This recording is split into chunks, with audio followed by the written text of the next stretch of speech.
اور نماز کے ذریعے سے مدد مانگو۔ اس آیت کی تفسیر میں صادق آل محمد حضرت امام جعفر صادق علیہ السلام نے ارشاد فرمایا کہ وَاسْتَعِینُوا بِالصَّبْرِ وَالصَّلَاةِ، تم نماز کے ذریعے سے اور صبر کے ذریعے سے مدد مانگو۔ فرمایا صبر سے مراد روزہ ہے، یعنی جب تمہاری زندگی میں کوئی سخت وقت کو آئے تو اس وقت تم اگر مدد طلب کرو تو یہ روزے کے ذریعے سے مدد طلب کرو، یعنی روزہ رکھو اور خدا کی بارگاہ میں دعا کرو۔ وَاسْتَعِینُوا بِالصَّبْرِ وَالصَّلَاةِ، اور نماز پڑھو اور خدا کی بارگاہ میں دعا کرو۔ صبر اور صلاۃ کے ذریعے سے مدد۔ نماز اتنی اہمیت کی حامل ہے، اگر انسان کی نماز خدا نہ کردہ قضا ہو جائے، انسان اپنی نماز کو وقت پر نہ پڑھ سکے تو اتنے زیادہ فائدے ہیں جو انسان کے ہاتھ سے نکل گئے، جن کی تلافی ممکن نہیں ہے۔ چنانچہ ایک شخص صادق آل محمد حضرت امام جعفر صادق علیہ السلام کی خدمت میں حاضر ہوا اور آنے کے بعد کہا، فرزند رسول، میں ایک سفر پر جانا چاہتا ہوں، تجارت کی غرض سے، کاروبار کی غرض سے، آپ میرے لیے استخارہ کریں، میں اس سفر پر جاؤں بہتر ہے یا سفر کو ترک کر دوں، نہ جانا بہتر؟ امام نے استخارہ کیا اور فرمایا کہ سفر پر نہ جانا یہ بہتر ہے۔ اس نے کہا ٹھیک ہے، امام کی خدمت سے امام سے رخصت ہوا، چلا گیا، مگر اس نے اس استخارے کی پرواہ نہیں کی، استخارہ جو کروایا تھا اس کے اوپر عمل، سفر تجارت کے اوپر چلا گیا، تجارت کے سفر پر گیا اور اسے بہت زیادہ فائدہ حاصل ہوا اس سفر پہ، اور سفر پہ اس کو بڑا لطف آیا، بہت اس کو راحت، آرام، سکون، سفر میں خوشیاں نصیب ہوئیں، بہت زیادہ فائدہ اس کو اس سفر پہ ملا، اس تجارت میں، اس کاروبار میں۔ سوچنے لگا عجیب بات ہے، میں نے استخارہ کروایا تھا، استخارہ منع آیا، میں نے استخارے کی مخالفت کر لی، اب نفس ہے جو اس کو ملامت کر رہا ہے، مگر کیا بات ہے، منع آنے کے باوجود بھی ہم نے جب سفر کر لیا تو یہ سفر تو اتنا انتہائی خوشگوار سفر ہے، انتہائی قیمتی سفر ہے، اس میں تو بہت مجھے فائدہ ہوا ہے، مجھے کاروباری اعتبار سے بھی بہت فائدہ ہوا ہے، اور آج کے زبان میں بہت مزہ آیا ہے اس سفر میں۔ اس کی وجہ کیا ہے سوچنے لگا، جب سفر سے واپس آیا تو آتے ہی صادق آل محمد حضرت امام جعفر صادق علیہ السلام کی خدمت میں حاضر، اور جانے کے بعد گزارش کی، فرزند رسول، آپ نے مجھے منع کیا تھا سفر پر جانے سے، آپ نے استخارہ کیا اور آپ نے فرمایا کہ تم اس سفر پر نہ جاؤ، لیکن مولا میں سفر کے اوپر گیا اور مجھے بہت فائدہ ہوا، مجھے اس سفر میں بڑا لطف آیا، بہت ہی مزہ آیا، مولا اس کی وجہ کیا ہے؟ اتنا سننا تھا کہ امام نے تبسم فرمایا، امام کے لبوں پہ مسکراہٹ آئی، امام کے چہرے پر مسکراہٹ آئی، امام نے فرمایا تم نے فائدہ کیا؟ ہاں مولا بہت فائدہ ہوا۔ امام نے فرمایا یہ بتاؤ، جب تم سفر میں گئے تھے، فلاں دن تم نماز مغرب اور عشاء پڑھنے کے بعد تم بہت تھکے ہوئے تھے، تم نے نماز مغرب اور عشاء پڑھی اور تم سو گئے، اس کے بعد جب تمہاری آنکھ کھلی تو رات گزر چکی تھی، صبح صادق گزر چکی تھی، سورج طلوع ہو گیا تھا، تمہاری نماز قضا ہو گئی۔ ایسا ہوا تھا؟ اس نے کہا مولا نماز میری قضا ہو گئی اور پھر میں نے نماز کو ادا کر لی تھی، قضا ہی صحیح، میں نے بعد میں نماز پڑھ لی تھی۔ آپ نے فرمایا کہ جو کچھ تم نے فائدہ اس سفر میں حاصل کیا ہے، جو کچھ تم کو فائدہ ہوا ہے اس سفر میں، اور چونکہ یہ تمہاری نماز قضا ہو گئی ہے اس نماز قضا ہونے سے جو ثواب اور جو فائدے تمہارے ہاتھ سے نکل گئے ہیں ان کی تلافی نہیں ہو سکتی ہے، چاہے تم ساری دنیا حاصل کر لو۔ اگر تم کو اللہ وہ سارا فائدہ دے دے جو کچھ دنیا میں ہے، دنیا وما فیہا کو حاصل کر لو، لیکن یہ 2 رکعت جو صبح کی نماز تم نے قضا کر دی ہے اس کی تلافی نہیں ہو سکتی ہے۔ اس کے بعد خوش ہو کہ مجھے بہت فائدہ ہو گیا۔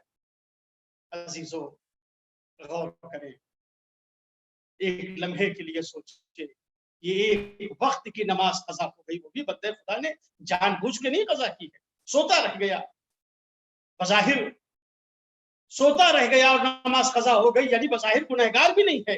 اس لیے کہ اگر انسان سو رہا ہے، نماز کا وقت آیا چلا گیا، نماز اس وقت انسان کے اوپر واجب ہوگی جب وہ بیدار ہو، لیکن جب وہ سو رہا ہے تو بظاہر اس نے گناہ نہیں کیا ہے، لیکن یہ نماز جو قضا ہو گئی، یہ فائدہ اور یہ ثواب جو اس کے ہاتھ سے چلا گیا ہے، اس کو ساری دنیا کے مقابلے میں بھی اس کا قیاس نہیں کیا جا سکتا۔ ساری دنیا کے فائدے ایک طرف، 2 رکعت نماز جو اول وقت پڑھی جاتی ہے، 2 رکعت نماز جو خدا کی بارگاہ میں خشوع اور خضوع کے ساتھ پڑھی جاتی ہے، وہ ایک طرف۔ قدر کرے اس نماز کی۔ حدیث میں ہے کہ لو یعلم المصلی، اگر عبادت گزار نماز پڑھنے والا یہ جان لیتا کہ میں کس حالت میں ہوں، یہ نماز جو پڑھ رہا ہوں کتنی خدا کی رحمت ہے جو ہمارے شامل حال ہے، یہ نمازی جب تک نماز کے عالم میں رہتا ہے خدا کی رحمت میں ڈوبا رہتا ہے۔ اگر نمازی اس رحمت کو دیکھ لیتا، اس کو اس کا علم ہو جاتا، امام فرماتے ہیں لما رفع راسہ، تو یہ اپنے سر کو سجدے سے بلند نہ کرتا۔ اگر خشوع کے ساتھ نماز ادا کی جائے تو اس کا یہ سبب ہے۔ لیکن اس خشوع کو حاصل کرنا، دیکھیے خشوع جو ہے وہ ایک نقطہ اس سلسلے میں انسان کو اپنے ذہن میں رکھنا چاہیے۔ خشوع کا نام یہ نہیں کہ انسان دیر تک نماز پڑھتا ہے، خشوع کا تعلق جلدی نماز پڑھ لینے سے، دیر سے نماز پڑھ لینے سے اس کا تعلق نہیں ہے۔ ممکن ہے بہت سے لوگ بہت دیر تک مصلی کے اوپر کھڑے رہتے ہوں لیکن خشوع نہ ہو۔ خشوع جو ہے یہ نام ہے اس قلبی کیفیت کا کہ جب انسان کے دل میں خدا آ جائے، جب انسان خدا کی طرف متوجہ ہو جائے۔ اگرچہ یہ اتنا آسان نہیں ہے۔ مرحوم علامہ سید نعمت اللہ جزائری رضوان اللہ تعالی علیہ وہ لکھتے ہیں، کہتے ہیں کہ میرا ایک دوست تھا جو بہت ہی میرا معتمد تھا، میرا مورد اعتماد دوست تھا۔ اس نے کہا کہ جب میں نے یہ حدیث پڑھی کہ اگر کوئی انسان 2 رکعت نماز خشوع اور خضوع کے ساتھ ادا کرے کہ یہ 2 رکعت نماز اس کی خدا کی بارگاہ میں قبول ہو جائے تو اس کے سارے گناہ بخش دیے جاتے ہیں۔ اس نے کہا میں نے یہ حدیث پڑھی تو مجھے بہت خوشی حاصل ہوئی، اتنی اچھی حدیث ہے، میں اس حدیث کے اوپر عمل کرنا چاہتا ہوں، میں 2 رکعت نماز خشوع اور خضوع کے ساتھ پڑھنا چاہتا ہوں۔ اس کے لیے میں نے انتخاب کیا مسجد کوفہ کا۔ مسجد کوفہ میں گیا کہ میں مسجد کوفہ میں 2 رکعت نماز پڑھوں گا خشوع اور خضوع کے ساتھ۔ علامہ نعمت اللہ جزائری لکھتے ہیں کہ میرے دوست نے کہا کہ میں مسجد کوفہ گیا نماز پڑھنے کے لیے، ایک گوشے میں جا کر میں نے نماز کی نیت کی۔ جیسے ہی میں نے اللہ اکبر کہا، جیسے ہی میں نے تکبیر کہی، ویسے ہی میرے ذہن میں یہ خیال پیدا ہوا کہ یہ مسجد کوفہ وہ ہے کہ جس میں منارے جو ہیں وہ نہیں پائی جاتی، جس میں مینار جو ہے وہ نہیں ہے، اس میں گلدستہ نہیں ہے، اس میں مینار نہیں بنایا گیا۔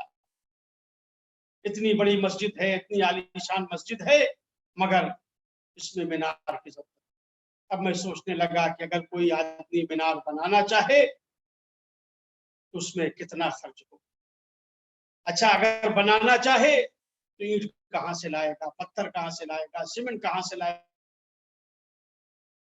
گا، فلاں جگہ سے اینٹ منگائی جائے، فلاں جگہ سے پتھر منگائے جائیں، فلاں جگہ سے اس کا مٹیریل بنایا جائے، اس کے بعد اس کے مینار کو، اس کے گلدستے کو تیار کیا جائے۔ وہ کہتا ہے کہ جیسے ہی میری نماز تمام ہوئی میں نے دیکھا کہ یہ پوری 2 رکعتوں میں میں خالی مسجد کوفہ کی میناریں بنا رہا ہوں۔ عزیزو اتنا آسان نہیں ہے خشوع کو پیدا کرنا، خشوع کو پیدا کرنا۔ البتہ ائمہ معصومین علیہ السلام نے خشوع پیدا کرنے کے طریقے بتائے۔ بس ایک جملے میں ایک حدیث آپ سن لیں جہاں یہ کہا گیا ہے کہ خشوع جو ہے وہ اس طرح سے پیدا کیا جا سکتا ہے۔ حدیث ہے، یہ حدیث تحفۃ العقول میں موجود ہے، معصوم کی حدیث ہے۔ فرمایا اما علامت الخاشع فاربع، خاشع انسان کی علامت 4 ہے۔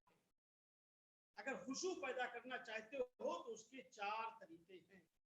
معصوم نے فرمایا پہلا طریقہ یہ ہے جب نماز کے لیے کھڑے ہو تو مراقبۃ اللہ فی السر والعلانیہ، تو تمہیں یہ یقین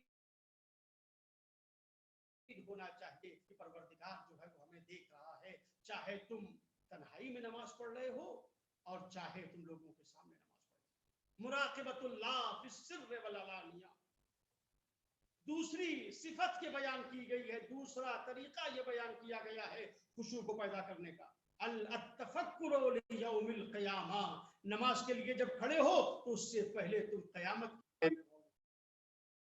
کے بارے میں سوچ لو۔ تیسرا طریقہ بتایا گیا المناجات للہ، جب تم نماز کے لیے کھڑے ہو رہے ہو تو پروردگار سے ایک کلمے میں صحیح مناجات کر لو، ایک استغفر اللہ کہہ لو، ایک تسبیح پڑھ لو، ایک ذکر الہی اپنے زبان کے اوپر جاری کر دو۔ اور چوتھا طریقہ فرمایا کوئی عمل خیر انجام دو، کوئی کار خیر انجام دو۔ اس کے بعد تم مصلی کے اوپر آؤ تو تمہارا دل جو ہے وہ خدا کی طرف متوجہ رہے گا۔ کیسی کیسی عبادت کرنے والے، کیسے اللہ کی بندگی کرنے والے لوگ اس کائنات میں پائے گئے ہیں عزیزو۔ اور جب عام انسانوں کا یہ حال ہے، چاہنے والوں کا یہ حال ہے، تو سوچئے اس امام نے کیسی بندگی کی ہوگی، اس امام نے کیسے خدا کی عبادت کی ہوگی۔ کون سوچ سکتا ہے، کون تصور کر سکتا ہے عزیزو۔ ہم نے آرام میں نمازیں پڑھی ہیں، ہم نے ایئر کنڈیشن میں نمازیں پڑھی ہیں، ہم نے پرسکون ماحول میں نماز پڑھی ہیں۔ ہم جب نماز پڑھتے ہیں تو ہر طرف سکون ہوتا ہے، مگر فاطمہ کے لال نے جو عبادت کی ہے عزیزو، تیروں تلواروں کے سائے میں عبادت کی ہے۔